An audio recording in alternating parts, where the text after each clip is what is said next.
we now start off with our feature on the show today. One of the highlights of the week that was the announcement by the Central Bank of Nigeria stating that it will commence the immediate refund of capital deposits and licensing fees where applicable to promoters who have pending bureau de change license applications with them. Now, the development is coming on the heels of the decision made by the Apex Bank to discontinue the sale of foreign exchange to bureau de change operators in the country at the last Monetary Policy Committee meeting held last week Tuesday. It's so far about a week gone, and according to a statement by the Central Bank's Director of Financial Policy and Regulatory Department, Ibrahim Tukur, the affected BDC operators are to forward their request for the refund in writing, accompanied with a telex copy of capital deposit of 35 million naira, along with other necessary documents.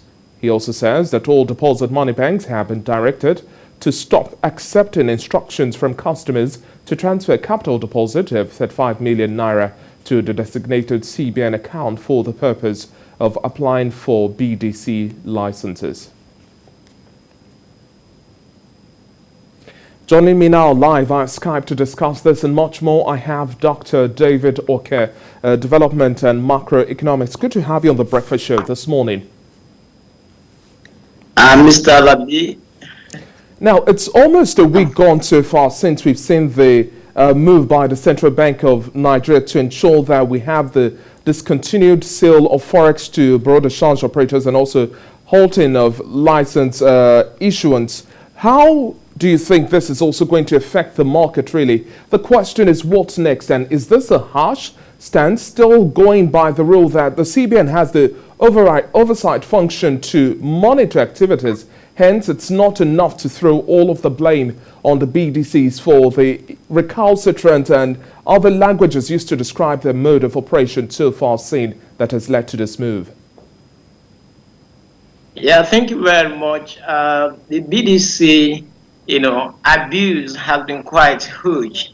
It has gotten to a point that people in Nigeria, will have to even sell their houses even to buy bureau de change. And the reason being that it's quite very profitable. Not only that, you can see around that there's so much of abuse, actually in the BDC, and the central bank at this moment, has to actually do something because of the infractions. Of course, one could say that the central bank will have actually, punished the offending BDCs so as not to throw some people into unemployment. However, we have about 4,000 BDC registered now with the central bank, and we have about each of these BDCs employing about 4 persons. That means that you can have about 16,000 people, working with BDC in Nigeria. But of course, some of these BDC do not actually engage in forex only, but they also engage in other trades. So that means that we do not expect that they will sack their workers. We expect that they should look inward. They can diversify into agriculture, diversify even to other productive aspects of the economy. But as it is presently, some people will lose their livelihood because some BDC may likely sack a few paid persons. But that would not really have much effect on the economy.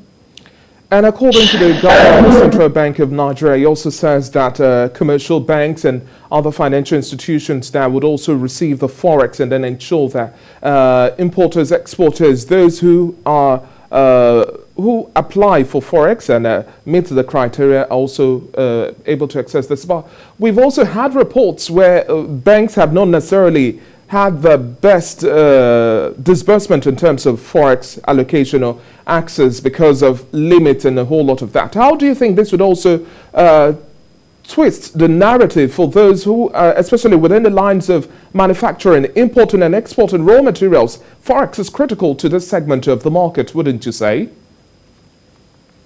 Yeah, of course, the commercial bank has to be closely monitored in this case.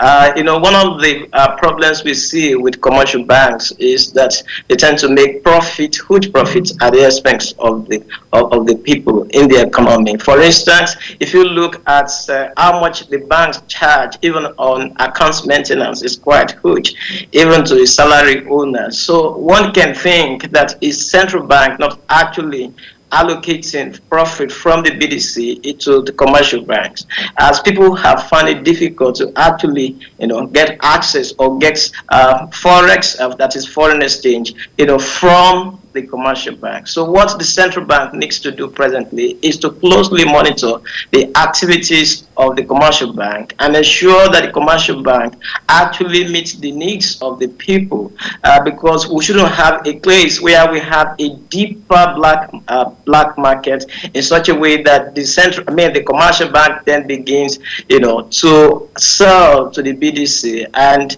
the people that need the small scale enterprises and individuals that need the forest wouldn't get it. So the central bank needs to intensify its efforts in supervising the commercial banks. As it is now, the central bank says they will have a designated teller point, at the commercial banks, and of course, how cumbersome it is to fill the forms and to meet the criteria and actually getting the forex and the queen, and given the COVID and all of that, will be moving to the commercial banks. So it's quite important that even the commercial bank themselves have to put measures in place and ensure that the banks are not overcrowded. Even before now, there are certain banks, there are places you go to, you see that the people there are overcrowded. So this in a way will increase the crowd even at the banks. So the central banks needs to come up even in this way, have a very clear,